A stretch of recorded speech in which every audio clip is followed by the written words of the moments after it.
This episode of the Real Talks podcast is brought to you thanks to the MGF Group, a premier building material supplier in New York City. Whether you're a seasoned contractor or a DIY enthusiast, the MGF Group offers a wide range of premium building materials to suit your every need. From cement to lumber, protection materials and safety nets, the MGF Group has got it all under one roof and pride themselves in timely and reliable delivery. Check out the mgfgroup.com for more information. This episode of the Real Talks podcast is brought to you thanks to the Taylor Public House. Right on the doorstep of Madison Square Garden, the Taylor Public House is the perfect place to connect with family or friends before taking in a concert or sports event. The Taylor is known for its warm welcome, classy ambiance, and comfort food. It has 2 floors, 3 bars, and 2 private event spaces for parties and gatherings.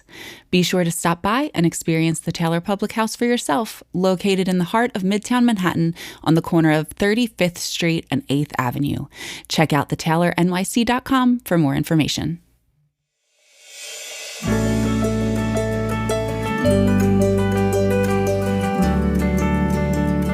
Hello there. Welcome to the Real Talks podcast. I'm Alan O'Mara, an author, speaker, and mental performance coach with sports teams in the US and Ireland. We originated this podcast in Ireland, where I'm from, and are coming to you this season from New York City, where I live now. In this new season of the Real Talks podcast, we're diving into meaningful conversations with authentic people from art, music, sport, and life. As always, we're recording at Stella and Fly, a coffee shop and wine bar on New York City's Upper East Side, so you might hear the espresso machine kicking in from time to time. Last week, we spoke with Irish boxer and Olympian Emmet Brennan. So this week, I'm looking forward to reflecting on that conversation and much more. To do that, I'm joined by the fabulous Real Talks producer and my fiancée, Mary-Kate Boylan. Hi, Mary-Kate. Fabulous. What a fun start. Yeah. I added that word in that wasn't in the script. I was going to say, I definitely didn't write that into the script. What'd you think of the script otherwise? Thought the script was very good. It just lacked a good strong adjective around your name. So happy to fill that in. That's a good point. It's Monday. How are we feeling about that? It's, I think that it's bringing a different energy to the podcast. When people are listening to the podcast, they'll be lucky enough to be in a Wednesday. But we're coming on a Monday, so it has that energy. Might be a little more scattered. Might be better. TBD. I'm feeling good about it. I've had so much coffee, and I feel like I could have endless amounts of I could drink coffee till the end of time, and I don't know if it would be enough. I'm really looking forward to this crash later. We better get this podcast done and recorded. Yeah. So Emmet Brennan, what have you been thinking about, feeling about since we recorded and released that conversation? I don't think I had ever really had to think about boxing before.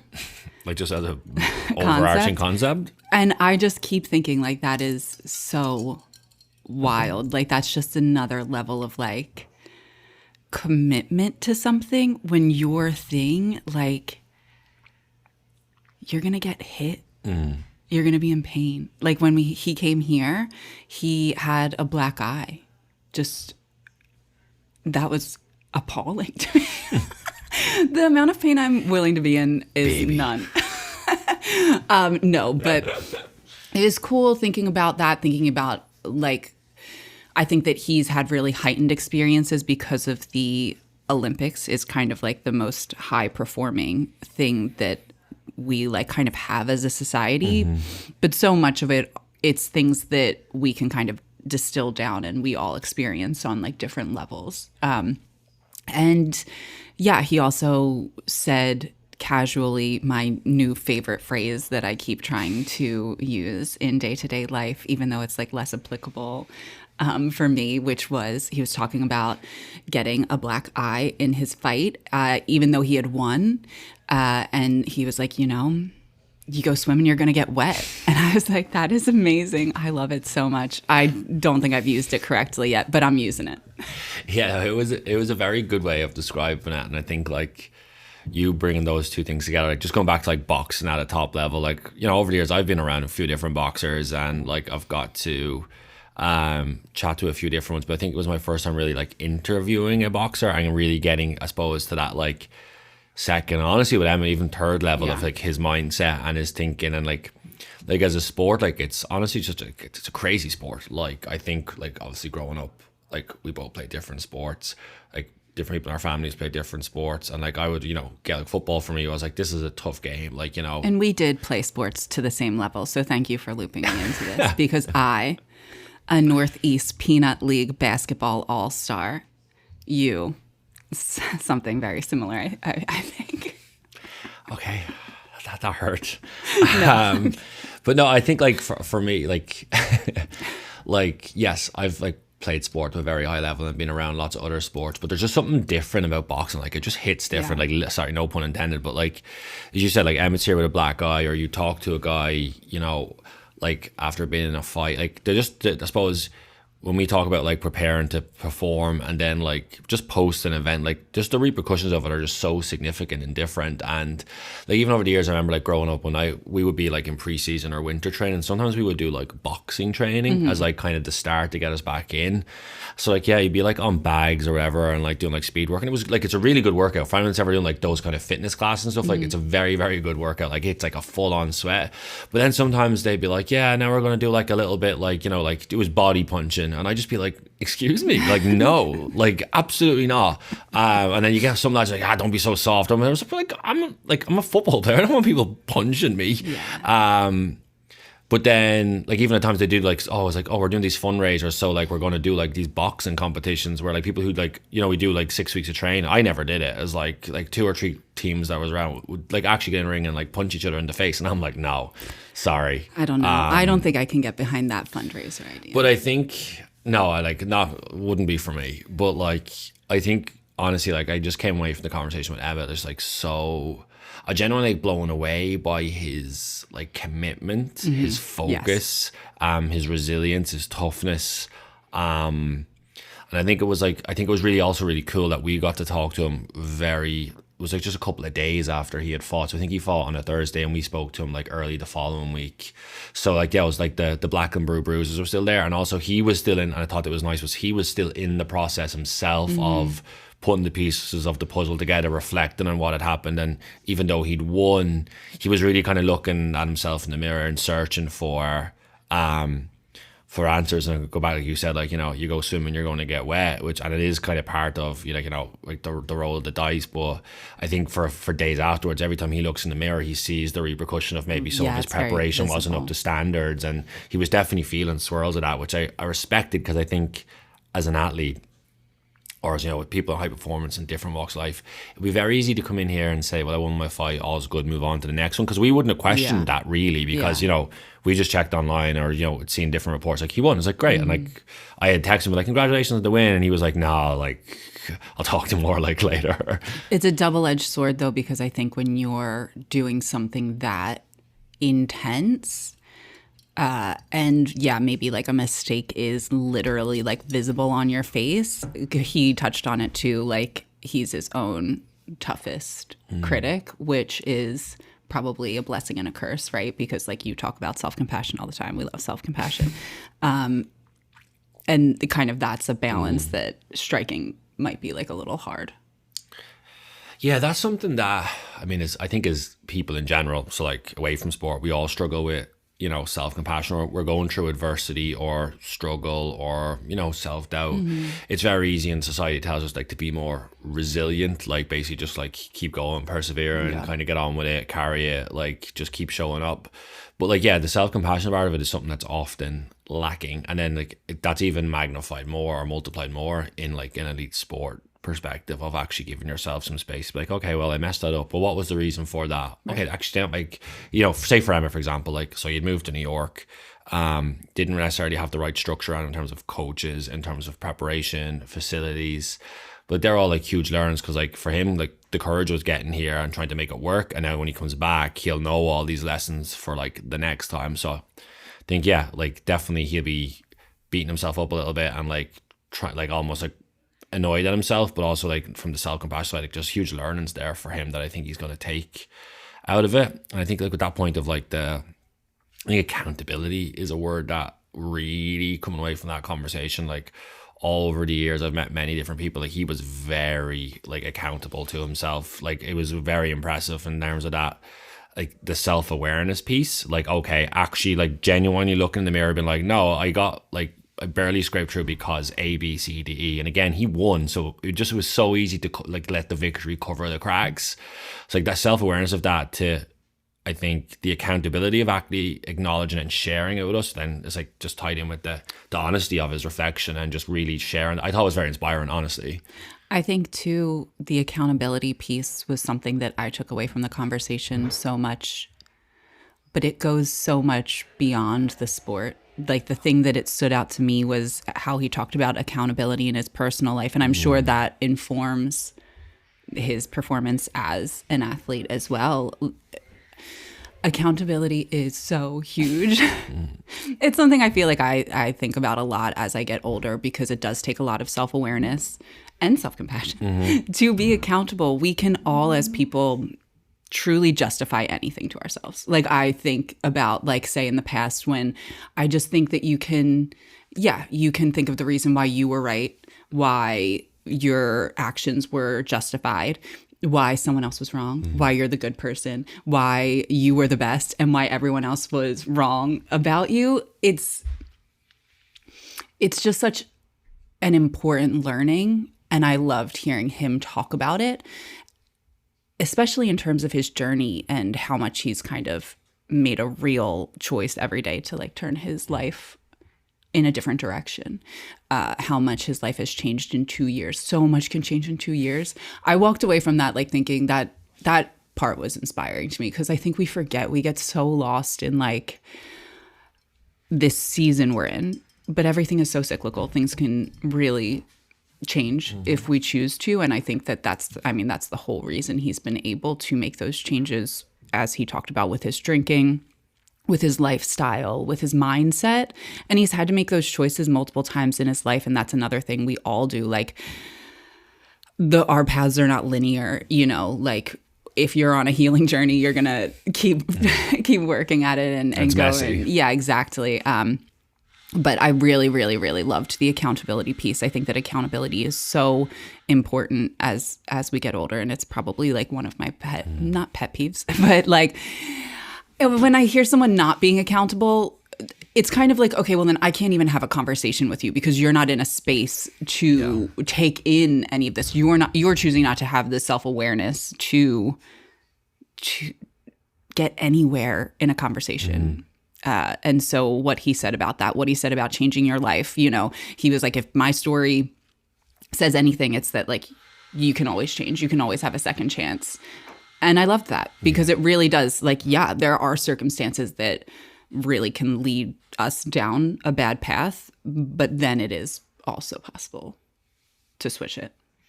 Yeah, that quote, I think the one you mentioned there, and I remember as I listened back to it myself, like that, I'm pretty sure like the direct quote was like, there's always time to change. Like I thought it was really, really powerful. And like, I think looping that back to like touching upon like the accountability, because it's easy to like for me, like say, and over the years, like we've talked to, I've certainly on the podcast, it's the majority has been sports people, but like I think bridging that, and I think it's so important to make this point of like, and I'd always believe like, if you're a better person, you'll be a better athlete, or if you're a better person, like you'll be a better performer, like if that's in work, or like a musician or whatever, because it's like the skills that like help you like be better at one thing like are transferable across, like that sense of like in terms of your mindset, in terms of the self-awareness, in terms of the self-compassion, in terms of the resilience, in terms of the courage, like practicing them in one part of your life, it makes it easier to bring them across. And I think Emmet was someone who, through his own personal circumstances, like kind of had got lost. I mean, obviously I think we'll come to the drinking a little bit, but like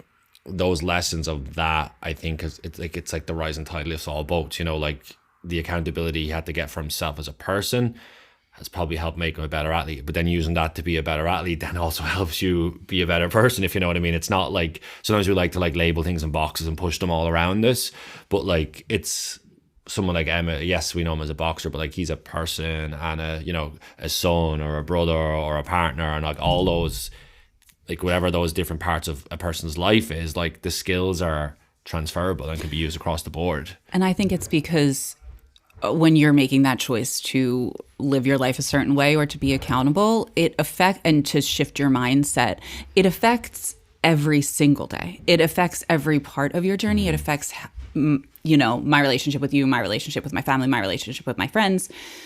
And you're able to enjoy not just the highs, not just the wins, not just the big things, the big moments, but just a random Monday.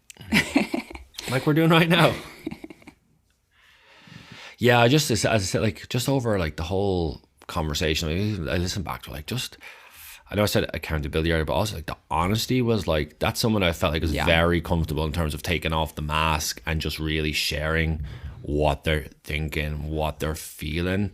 Both in terms of what had just happened, but also where he wants to go. Like there was a real sense of life lessons and the learnings he's used have really kind of embedded down or reinforces like confidence and perspective. And he's definitely someone, I'd be excited to keep tabs on and keep eyes on over the next couple of years. So I think when you get to that, and sometimes it happens where like if you get he would have called it like a rock bottom in terms of your life, whether that, whatever has caused it, there's multiple different reasons. Like sometimes like when you rebound from that, like you can go back after things with kind of a renewed sense of purpose and energy. And that I don't know if I definitely got that off and was like, no, okay, like this is what I'm going to do now. And I think that in terms of there's time to change. Like, yeah, like he said, a lot can change in 2 years. And it's like, I think we ended up actually talking about it after we'd stopped recording the last day before I left. And just in terms of like time's going to tick by anyway. Yeah. So like you can either adapt or change or go after something that you think you want, or you can't. And like, but time's going to go either way. Yeah. It's never going to be the perfect time. It's never going to be the perfect time for him to, leave kind of the solid job that he had, that he was not enjoying, that wasn't fulfilling him, but was a good job for good money at the time, to go be a boxer. Like there's never going to be that perfect time. It's more so just having wanted it for so long that it happens. And really making a choice. It's all choices. Like, yeah. I think that a lot of times people think that if someone makes a big shift like that, it's because of maybe like one big moment or one big thing. Like an intervention almost. But no, it's like a choice that you make informed by knowing how much you've wanted it and just choosing to go get it. Because you can want it that much and not get it. Like, not go for it. And he did. And I think that that's a really cool learning, again, for not just someone on that level, for someone at any level. If it's like just something you want in your life, it's never going to be the perfect time. You just kind of have to do it. No, and it comes all the way, like in terms of day-to-day life, like it comes all the way down to, I think we both would have experienced this of, say, for example, thinking you want to change jobs, or for me, Joe, both of us as well, like moving to a different place. Yeah. And I think one of the interesting things, and you talked about this too, like, is that normally, even when you think you have like that eureka moment of, I'm going to make the commitment, I'm going to make the choice, like usually it's been bubbling away under the surface for certainly weeks, probably years. Months, and years. I was gonna say, like, for some of the stuff, just years. Like, I think every time it's been like, even if you don't realize it, like I had been in the same job, same career for 10 years, and it was a great job, a great career, and I just knew it was not the match for me. And when I like was really starting to come up on like making the decision of like, I'm actually going to leave. Like, I was in TV news. I was like, I want to write. I want to write my own things. I want to produce my own things. I want to work on kind of more creative things that fulfill me. I felt like if I had to write another weather piece, my soul would have exited my body. But when I made that decision, there was a crazy storm, though. Roads turned into rivers. But I remember I was writing my own stuff while I was working still. And to do that writing, I went back through all of my journals for the past like probably 10 years. And I had been writing in different ways for years. I just want to write my own stuff. I just want to write my own. Like, I never realized I was writing it because it wasn't maybe the main thing I was writing. Maybe I was journaling about something that felt bigger at the time. But it would always be like an addendum to what I was writing. Like, these things loop around in your brain so much, and it's kind of crazy to see the amount of clarity. That's why I love journaling personally. Like I mentioned when we were talking to Emmett, The Artist's Way by Julia Cameron, which is like a seminal book and workbook on kind of living your own creative path. And it's for anyone. She talks about lawyers using it. So it's not just artists, but it's, you know, thinking of yourself as an artist, no matter kind of how you're living. And there's the two kind of main pillars of it. And the first is morning pages, which is 3 pages of journaling every morning. And that changed my life. It 100% changed my life. And I don't think you need to do 3 pages. I need to do the 3 pages because whatever way my brain works, for the first like page and a half, I'll be like, I'm good. I'm okay. Things are okay. And by like page 3, I'm like, I'm not okay. So I need that 3 pages to kind of break through to myself.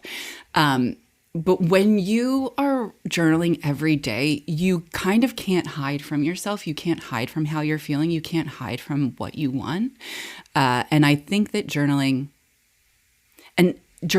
not to be a good writer, like she in the book says, like, do not try to make this sound good. Like, then you're not kind of doing it right. It's just truly just when you are it's the same as if you have a good partner or a really good friend that you're bouncing things off of. The like big ideas that you have in your head that if you keep them inside, it's like, oh, that's crazy. But if you're saying it all the time, it starts to feel crazy that you're not doing it. And I don't know how I got to journaling. This is the Monday of it all. Big choices, making changes in your life. We had said that, like, you know, stuff like has been bubbling away for long periods of time, and I think we both definitely, and I would add to that, like, you know, you go back and say, oh, I've written about that before. You pick up a journal from 3 years ago and was like, I was thinking about that back then. I just remembered that the other day. Or like, I'm actually doing that now. And I will say, like, in terms of journaling, like something I really believe in, I've done a lot over the years. It's really helped me navigate choppy waters, find clarity, and like straight up, like, I'm not as diligent or as consistent at it as you are. And I was kind of curious as you were talking there, like, even on those days where you wake up and you'd be like, oh, I couldn't be arsed today, or, you know, like your first thought is actually, no, I'm just going to go for a walk, or like, I'll just jump into work. What is it that kind of really helps you kind of say no, like to prioritize that and do, like, make that, because you said choices earlier, so every morning you do make a choice. I can attest to that. Like, you do your 3 pages. Like, what helps you consistently make that choice? It's kind of like any of the things that we know are good for us, but we don't want to do. I'll like say, if I don't feel like going to yoga one day and I'm like, oh, but I know at the end of it I'll feel so good. And that's what it is. So even if I am like, oh, I'd rather reach for my phone and kind of just scroll before I start work. Yeah.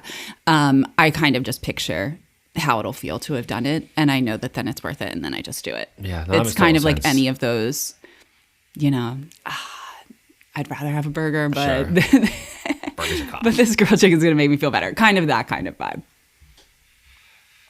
No, I think like with journaling and stuff, like that's definitely something that I would always encourage people to try, even if, you know, you do it, like, hey, just actually start off. You can start off really simple. Like, I know people can do, like, it can be like gratitude journals, but even sometimes I would say to you, like, just do like 3 things that like you want to get done today, or 3 things that you thought you did well the day before, or 3 things that you wish you had done better. Just kind of like tricking your brain into just kind of doing a bit of the reflection piece, really. And kind of then is looping all the way back to Emma, which is like really in terms of the like self-awareness comes from, it can't come without the introspective looking inside. I know, like, I think towards the end, like we mentioned, like the man in the glass and that poem, and I even saw he had like posted it down on his Instagram, like in the gym with that poem, like the man in the glass. And I think that was kind of like a perfect really metaphor for the conversation of, like, we talk about, you know, those words, honesty, accountability, self-awareness, like it comes from like looking in the mirror instead of, I think it's for both of us, certainly myself at times in my life, it's a lot easier to point the finger than to like look in the mirror. Yeah, can you summarize the poem? Because he did mention that like a few times. Yeah, it's just like I can actually get it, or we'll put it in the we'll put it in the newsletter. We'll put it in That's the what newsletter. We'll do. It'll be up on Real Talks. Because I actually like I used it recently with I was doing a team workshop with a college team, and I used it with them. Like I told the story of Emmet. Like, so this podcast actually like it landed with me that much. Like I took it into some of my day-to-day work and shared the story with a team. And I shared the poem with them. And like I don't have my poetry, my old English teachers listening, but like, you should remember those poems. You got to learn those lines. But like Recitations. It's just about like that, you know, I suppose there'll be external praise, there'll be external criticism.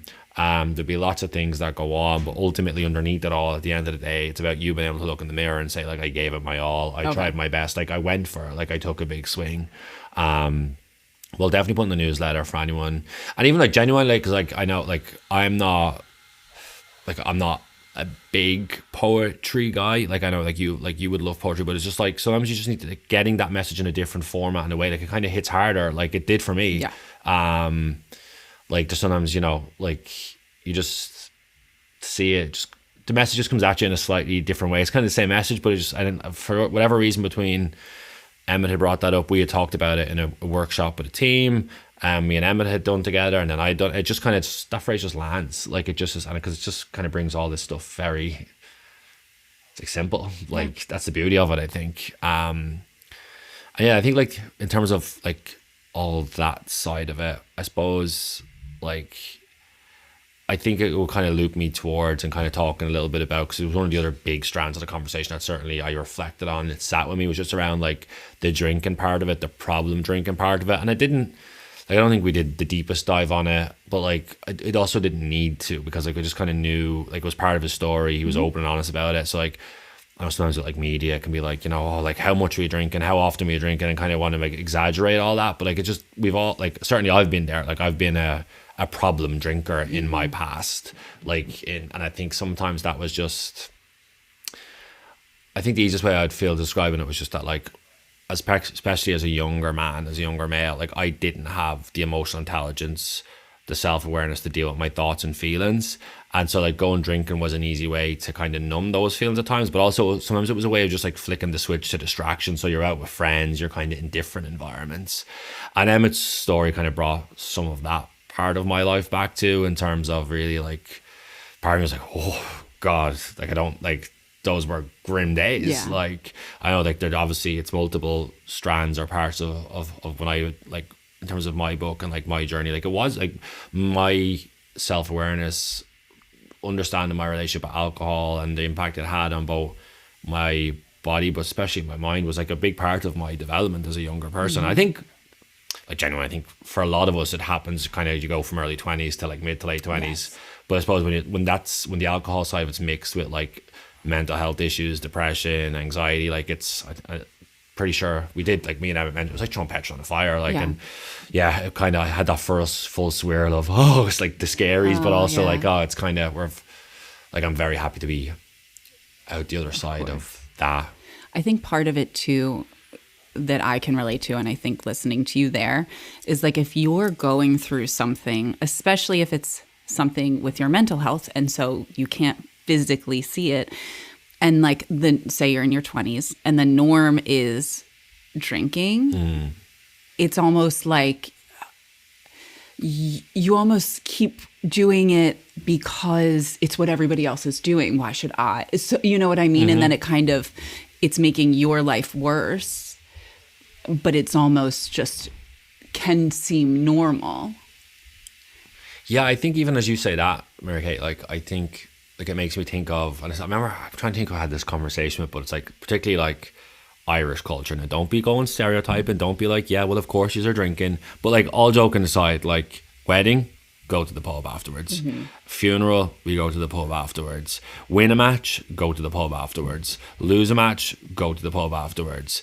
So like it's very ingrained in our culture, and in some ways it's a beautiful, brilliant thing. And at different times in my life, like I've really, and I still love that fabric of culture in terms of connection and conversation and friends. It's something that still plays a significant role in my life, and I get a lot of joy from. Like I love going, like I love when me and you just go and get to sit down and like and have a couple of beers, like we did on Friday. Like, but I suppose up where I say the kind of flipping that over and back is like, it does go back to self-awareness and accountability. Like there was definitely periods of my life where I had to not go to pubs, and then you'd miss the connection, but it was also I just couldn't, because it was messy, I just couldn't piece it together enough.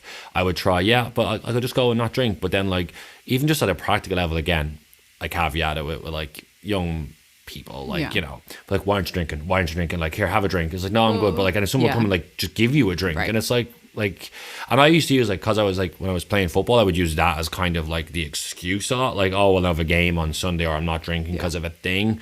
But even when you're already in that place of insecurity, struggling with the dynamic of your relationship with alcohol, like, society was always just trying to like, have a drink. I struggle with that a lot, like, I really did, and it definitely kind of brought that back to me, and I just share it because, like, I know people still do, but who we know and are friends with, but also people who like don't know and listen or definitely go through variations of that, and that can be someone coming home after work and all of a sudden, like, you know, can be having like one glass of wine every day, can become like three, or all of a sudden it's like at the end of the week there's like multiple bottles sitting in the kitchen, or also it can be like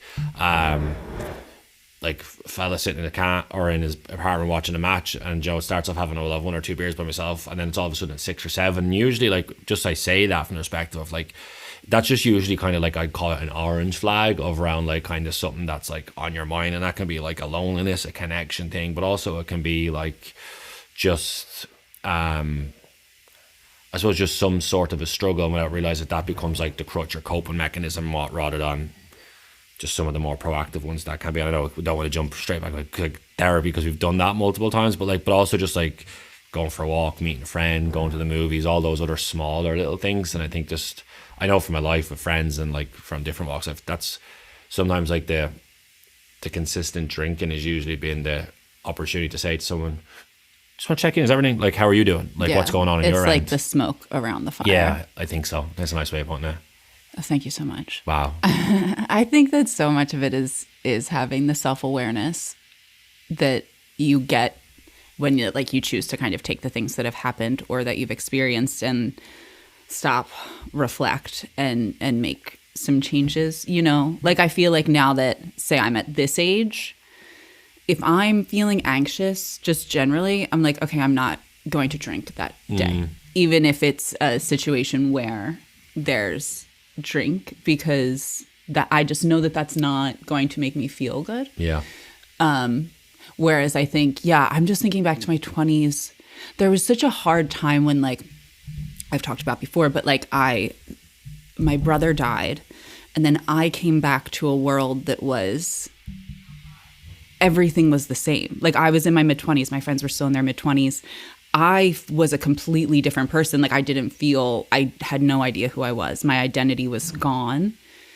But all the things swirling around people in their mid-20s, like, that was the atmosphere I was in. So, like, I was like, I guess I'll just try to still be normal and go out with everybody, even though I am, like, you know, not even in my own body. But that's a really hard thing, I think, when you're going through something and the norm is, you know, going out, drinking a lot. That's what people in their mid-20s do. Yeah, for sure. I don't want to be like a freak, even more of a freak than I feel like, you know, and so I think a lot of it is just, and you can have self-awareness at any age. I think it's easier to gain when you have some years under your belt. Yeah, it just comes with, like, most things. It comes with, like, any of these mental skills. Like, it comes with, like, experience and, like, having more evidence to kind of learn from. Like, so it's like, of course, by nature, it gets better as you get older. But I also know people very, like, a lot older than me who would have the self-awareness of a stone. Do you know what I mean? So, like, it is something that, like, can be worked on, and it's another choice. Yeah, and I know, like, over the years with self-awareness, like journaling is definitely a great way of doing it. But also, like, having conversations with people you're close to, or feel like you can ask for, like, feedback on certain things, or, like, because it actually helps get, like, your self-awareness can improve by, like, learning from other people's perspectives. And then also, like, I would always believe too, like, if you get more self-aware, like, it definitely helps you be more aware of others. And I would, like, say over the years, like, say just linking it back to, like, the drinking experiences. Like, I remember there was one, like you said, I nearly laughed when you said, like, I don't want to be a freak, because, like, I remember, like, being out one night and, like, obviously my mental health was, like, on the floor, but, like, I was like, I'm going out because I can't be dealing with this. And, like, I remember, like, I did it, like, for years ago I did like it was like a commercial or an ad for like the Irish government. We're doing a mental health campaign, so I got turned into like a little cartoon character. It's probably another one we could throw into the newsletter ever, but it was about that. I described an incident on a night out where like I ended up like feeling so overwhelmed, so I felt like everyone was staring at me in like a nightclub. So like, you talk about being a freak, like that was where like the alcohol had taken like my mind to. And like I remember just like locking myself in the cubicle and like just sitting on the toilet and like just trying not to cry for like a half an hour, or like just like literally like soak it all up. And then like I did that thing where like gathered it up, suppressed it enough to like open the door, walk back out and be like, hey, like what's, you know. And I just thought like at that point, like self-awareness self-awareness wasn't good enough. And like, so like I made choices that were, I went back out, or then anyone asked like, are you okay? I'd be like, yeah, all is good. And that's the big thing about it. Like, I think like just practically day to day now, like as you said, if you're feeling anxious or stressed, it's like, yeah, sometimes maybe having one drink is like good, but like also at times you just want to just mind yourself that little bit more.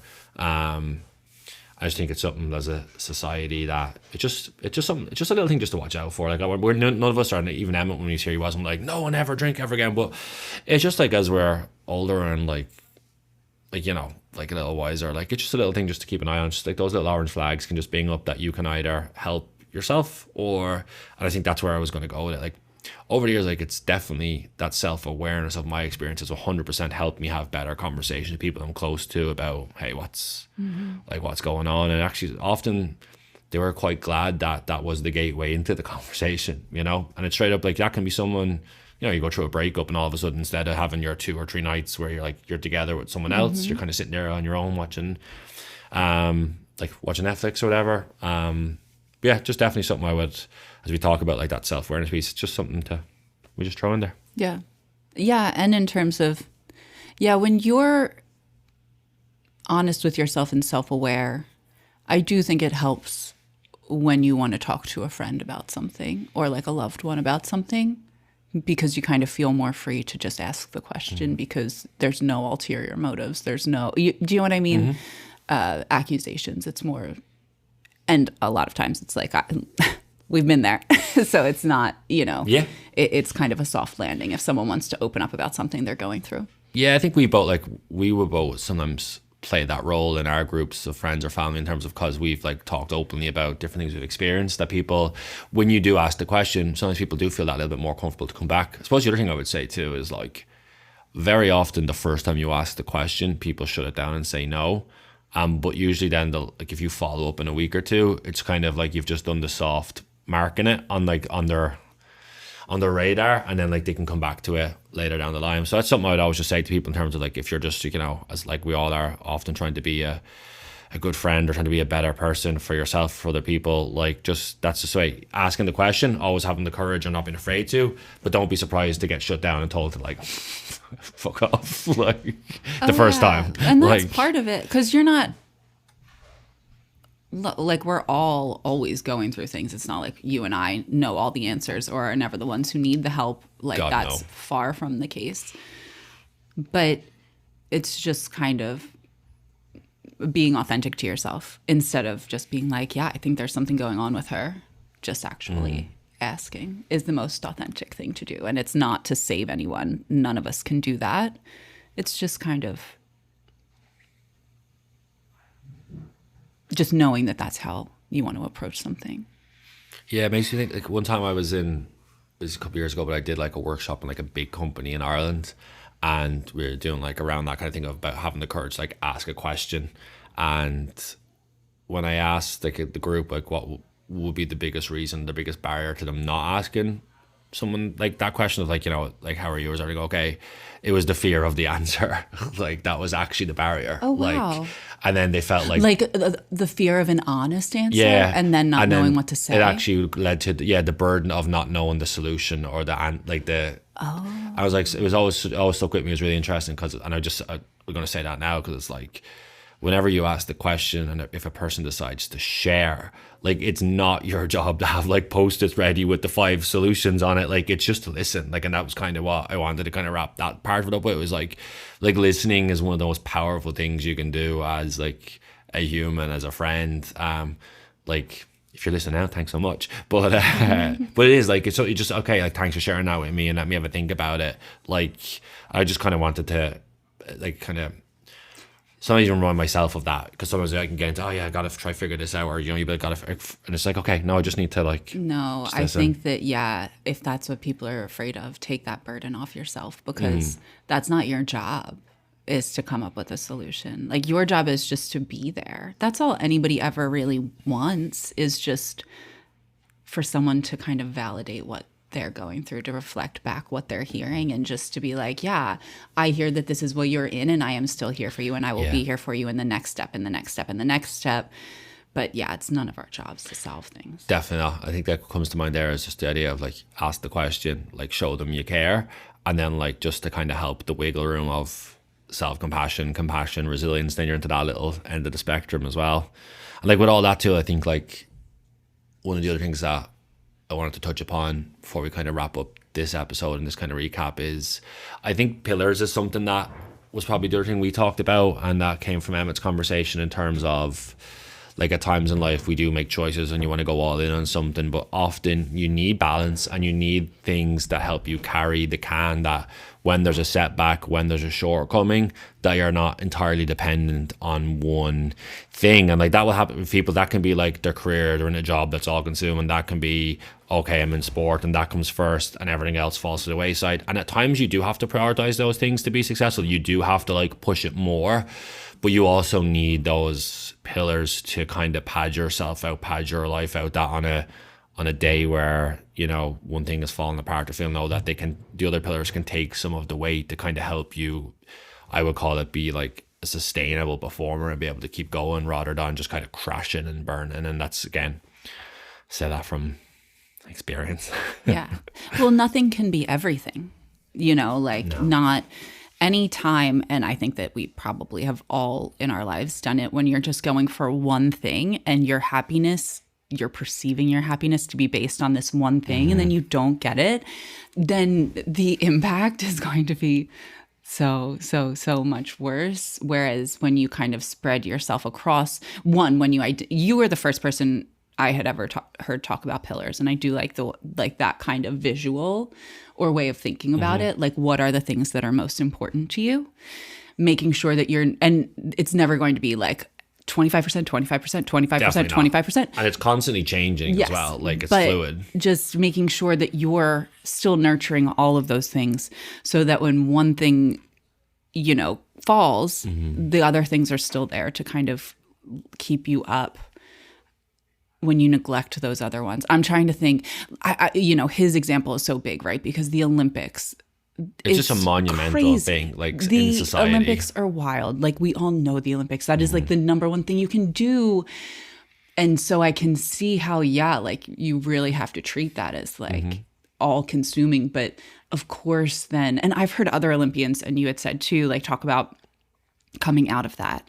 I'm trying to remember the Olympic there. I'll put it in the newsletter, but yeah, because then everything comes back to the surface that you've been kind of pushing down. Like, it doesn't disappear. And I think that happens with, if you're ever just focused on one thing for your happiness, it's just like, it can't be like that. I remember I'm thinking of, like, there was a job that I was going for at one point, and I wanted it so bad. And I was like, if I get this job, that's everything. Like, that's it. That's the answer to everything. And then I didn't get it. And it took me so much longer to bounce back than if I had kept it in perspective of, like, this could be a path that I go on and it would be really cool. And the other thing is, like, when it's such a blow, like, it doesn't have to be because now I'm a couple years out from that and I'm like, thank God I didn't get that job. Like, yeah, I was perceiving it to be like the end all be all, but that job was not the answer. Oh my gosh, that would have been not the right thing. And it's just kind of a reminder of, especially when you have the perspective, like, just kind of, if you take care of all of those sides of yourself, if you keep it all kind of going, and it's hard. It's one of the reasons, like, you don't, you know, it's kind of hard to juggle, but when you do, it kind of lessens those blows for those kind of big bigger moments in life. Yeah, like those pillars and like even just as the metaphor, like I know like in workshops and stuff I've done with schools, companies and teams, like I'll literally use like, you know, that like classic like Roman Colosseum style image of like pillars, and like just even like maybe put it into a little bit more context, like so yeah, like so sometimes like it's family is one for me, like friends is one, like my kind of sport kind of passion pursuit is one, my work is one, but also then even as one of the things I learned as I got older was one of my pillars was just like getting like alone time and making sure I had time to like be with myself, because a lot of my work would be like very extroverted, outgoing, and making sure I had time to like recharge, sit still. Like I always share this example, like when people ask me, like quite often, like as you know, well, I'm testified to, I just go to the movies by myself, like because it's just a big dark room, it's a big screen, and it's 2-3 hours where I just switch off, kind of be with myself, and like that's like a little act of like self-compassion. I know when weeks get busy, when schedules pick up, like that's the one that falls first usually,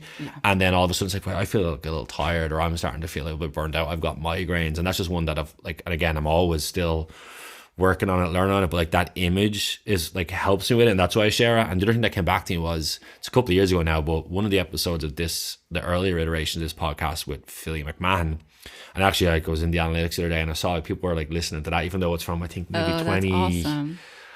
It's probably 2018, and I did it live at it's like a venue in Dublin. It was a live show, but he talked to me about like literally, so he learned the same lesson, like he knew about pillars and needing that like that balance, and he was literally color coding like a chart on his, like I think it was on his fridge or in his notebook, where like, well, I make up the colors now, but like, you know, green is family, red is football, like orange is work, and like mapping it out on a calendar to make sure that it like again, balance is something we all strive for. It's very hard to get. You honestly rarely get it, but keeping it within like kind of the ballpark is what like helps sustain it. And that always stuck with me. I've used that at different times, even when I find like my pillars are out of whack, like I'll make like a little habit tracker and like do it for a month in terms of sketching in. It's a combination of that, and then your good friend Alana would post stuff on Instagram, and that would like, that helps sometimes remind me of it. I was like, yeah, I'm gonna like for a month I'm gonna write down, like if that's reading, if that's going for a walk every morning, if that's like, you know, whatever, like just the little coloring, like taking that time, it really helps. It's with a balance. visual representation. Correct. I think it's really, really helpful. I would encourage anyone to try that. And the other thing with the last thing I was just going to say, and it was like with pillars, it's like, yeah, it's easy to sit here now and be like, yeah, like pillars, balance, like, you know, oh, super, like great job. But like so many times in my life, like that balance completely gets wiped out. And like definitely when I played, for some reason, sport always like whacked it out about, like, so when I played in particular, like that's, I would have like, I remember having it, like been back in counseling, was working through it, and I was like, I don't feel great, or like, you know, kind of things have kind of gone again. I was like, oh yeah, because while I do have these 4 or 5 pillars, this thing's like a skyscraper in the middle of it. And even like I would wrestle with that a little bit now in terms of being like a manager and a coach. Like sport, just, it's my passion, like I love it and it can just pull, but just trying to keep that balance. And again, there's parts of your year and in the season you've got to let it kind of be consuming, but like just trying to within wrestle reason, with it. kind of. I'm just trying to like I suppose manage it really. Yeah. Oh, I think it's tough. That's what I was saying. Like nothing is linear. Like you don't get to a point where you're like, wow, I really have my whole life balanced now. Like I really think that it's a constant journey of like reflection, fixing things, reflection, altering things and like adjusting. I obviously do not play sports, but you were talking big game earlier about this basketball peanut league or whatever. You were talking big game. But what I was thinking about is I would say I'm like, if I'm going hard for something, like not punishment, but like, it's like, oh, well, the first thing to fall to the wayside is always like the leisure things, the self-care, the things that like kind of keep you going, and like the creativity and the keep you like ticking along are the first things to go, but they're just as necessary. And it's so crazy. I had said about the Artist's Way and morning pages. So there's kind of 2 pillars to the Artist's Way. One is morning pages. The other is called an artist's date. And it's an idea that like every week you do something for you. And that could be anything. That could be like, I'm going to go to a museum. I'm going to go for a walk in a place I don't typically go for a walk, just to kind of take care of myself to get inspiration. I'm going to do an activity that I've kind of always wanted to do. But I want to go to a place. And when I started doing the Artist's Way, it's a 12-week course.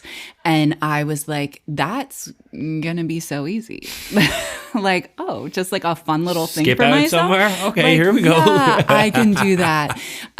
And morning pages, I was like, that sounds so hard, doing 3 pages every morning. I'm never going to be able to do that. Every day. I don't think I can commit to that. And I always struggle to do the artist date, and I always do my morning pages because so funny. it's self-compassion and choosing to prioritize something, which obviously looks different for everyone. Like we don't have children. I know for parents it's harder. For so many people with different types of schedules, it's harder. The idea is though you can find something within your world that gives you a little bit of that feeling, you know, whether it's just going for a walk in a place you love going for a walk in, going somewhere, seeing a movie, just anything like that.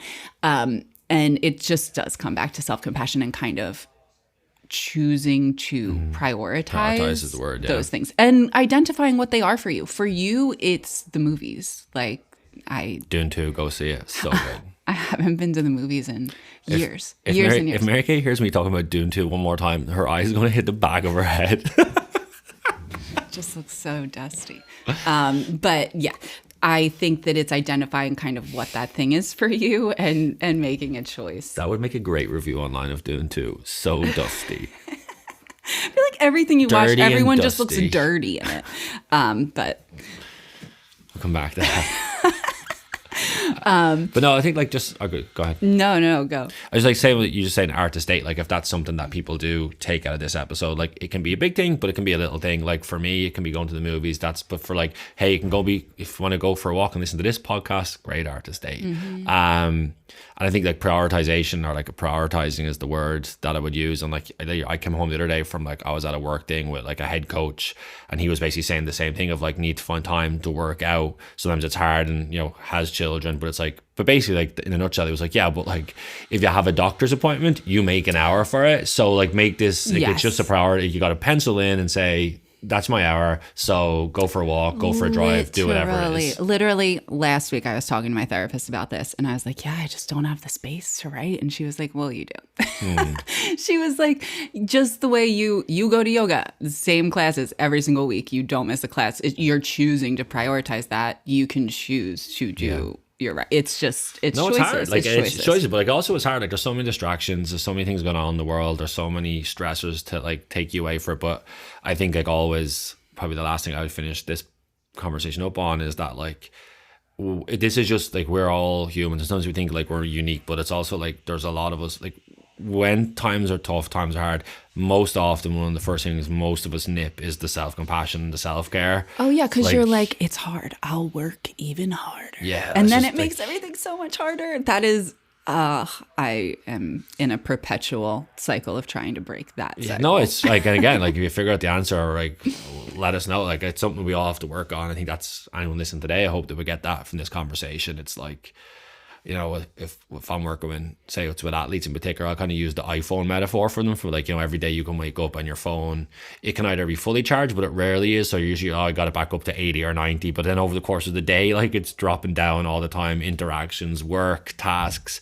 So it's like finding ways both during the day and then obviously like with sleep to like recharge yourself. And like most people think, yeah, I'll be at 100% when I wake up. It's like, I certainly wasn't at 100% this morning. Do you know what I mean? Like I woke up with about 70, like being honest about it. Like you were at 70? Yeah. That was pre-coffee. I had put myself at a low power mode. At a clean 20%. Okay, maybe I overshot with 70. My eyes were pretty heavy. But I suppose, like, yeah. Before we finish up, I think definitely anyone's listening to this in terms of just taking, maybe keeping in mind like what an artist day might look like, the self-care, self-compassion, that kind of part of it, what your pillars are in life. You want to just have a think about those kind of things. And then I think the other thing I just wanted to say was just around, obviously, if you're listening to this, thank you very much. Like we're so happy and so excited, and we've got so much joy over the last 2 weeks of, I suppose, sharing the conversations we've recorded. So we've done Emmet and Katie so far, sharing our conversations, our recap, our reflection, to add to the episodes, and then adding in like the people with the newsletter and subscribing. That was kind of what I'd finish up on. If you're listening and you're liking it, if you could just help us out in terms of rating and reviewing the show on Spotify, on Apple, and then also subscribing to the newsletter. There's a free option, there is a paid option, but also like just there's a free option if you want to just subscribe to it, get a flavor of what's going on there. It's supplementary to these episodes, these conversations. So we'd love that. And then in the next couple of weeks, we're also going to have a cool like spot prize kind of thing going for people who have subscribed to the newsletter. We'll do that properly another day. Yeah. But just do that for us if you can, and then encourage any of your friends, any of your family, if you think they'd like these conversations, to listen. And thank you for listening. Yes, if you could review it. I'm a real review hypocrite because I rely on reviews a lot and I never give them. But I will try to correct that karma in the future. It's all take. It's not give. It's all take. I'm the first person, if I'm like going to buy something, I'm like, well, what do the reviews say? And I'm never giving. But can I say one thing? Yeah. I once heard Mary Kay out loud while she was scrolling, looking at reviews, say, "Show me it on a foot." Well, if you are selling a shoe and that shoe is not on a foot, I have no idea what that shoe looks like. That's not okay. You've made many impressions on me in our lives, and that was one. If you could review it on Apple and Spotify, that would be so huge. It really helps. And then the other thing I wanted to say before we wrap up was on the last episode that was just you and I, my sister-in-law Kirsten was listening in the car, and our niece Quinn heard our voices. And so she was saying, "Hi, Kate." She calls me Kate. "Hi, Kate, I love you." And she thought that I wasn't answering her, so she was getting upset. So just in case Quinn is listening, hi, Quinn, I love you. Hi, Quinn, I love you too. It's a good way to wrap up. Yeah, we're done. Yes. Thanks for listening. Thank you.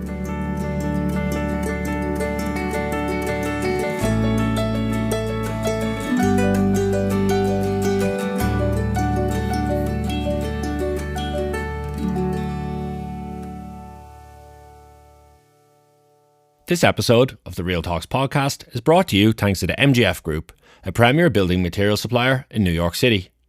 Whether you're a seasoned contractor or a DIY enthusiast, the MGF Group offers a wide range of premium building materials to suit your every need. From cement to lumber, protection materials and safety nets, the MGF Group has got it all under one roof and pride themselves in timely and reliable delivery. Check out the mgfgroup.com for more information. This episode of the Real Talks podcast is brought to you thanks to the Taylor Public House. Right on the doorstep of Madison Square Garden, the Taylor Public House is the perfect place to connect with family or friends before taking in a concert or sports event. The Taylor is known for its warm welcome, classy ambiance, and comfort food. It has 2 floors, 3 bars, and 2 private event spaces for parties and gatherings. Be sure to stop by and experience the Taylor Public House for yourself, located in the heart of Midtown Manhattan on the corner of 35th Street and 8th Avenue. Check out thetaylornyc.com for more information.